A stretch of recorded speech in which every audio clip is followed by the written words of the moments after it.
Packwood Lake is a large lake just outside of the town of Packwood. Is it worth a visit? Let's get into it.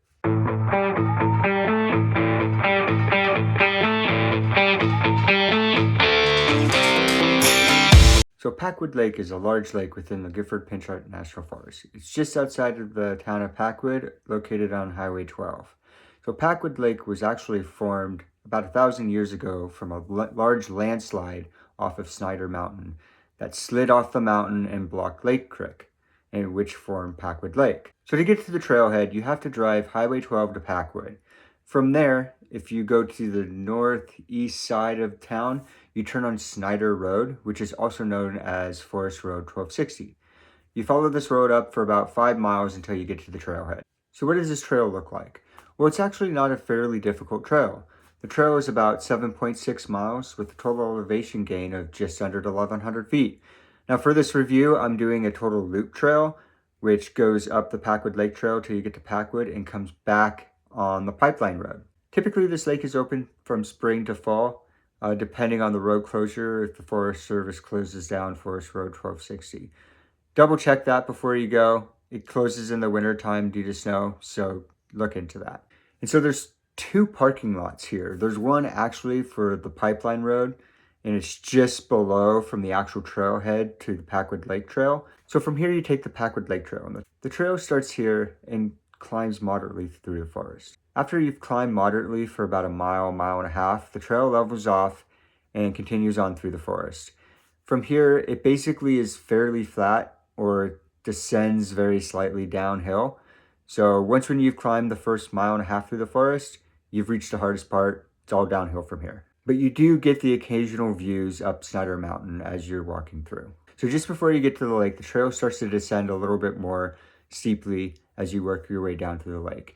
You know you're getting close to the lake as well because you can start to see the lake through the trees. Once you get down to the lake, there's a small ranger shelter that you pass and you reach a beautiful bridge that crosses the outlet of the lake. From here, it's a great photo op. The water's beautiful. You can kind of see a little bit of glacier silt within the water, which gives the lake a very unique color. It's quite beautiful and stunning, especially when the backdrop that you have is of Johnson Peak and Agnes Lake. It's quite beautiful. It's a great place to sit. You could sit there all day. From here, the trail continues around the lake, and passing by numerous campsites. Continues around the lake to the headwaters and continues up Lake Creek. So to complete the loop, you go back the Pipeline Road. You pass the shelter, and off to the left, you can see where the pipeline trail that you can take on the way back. Now to note, this is, if you do this loop, this is also technically a road, but it's also open to ATVs and motorcycles. So just keep that in mind if you take the road back, that you might hit some traffic. And as you're hiking, you immediately pass the hydroelectric dam for Packwood Lake. It's actually a really unique dam. When it was constructed in 1964, they wanted to have minimal impact on the lake. So what they ended up doing is they made a 6-foot intake pipe at the end of the lake. And they diverted that 6-foot pipe all the way down the mountain 5 miles to the town of Packwood, dropping an elevation of 1,800 feet. By the time the water gets down to the power station into Packwood, you're looking at roughly 780 pounds per square inch, which turns the turbine, which provides electricity. It is rather interesting. I kind of wish that the lake wasn't a reservoir. It is what it is. As you continue down the Pipeline Road, the road, it's basically through the trees as you were coming up through the Packwood Lake Trail. The road just goes through the trees. Not a whole lot of interesting features along the way, except for maybe the occasional ATV or mountain bike that you have to step aside for. So what do I like about this hike? Well, obviously the lake. The lake is beautiful. It's a place that you can go and sit, have a great picnic. It's a great view. You could sit there all day long and not get tired of it.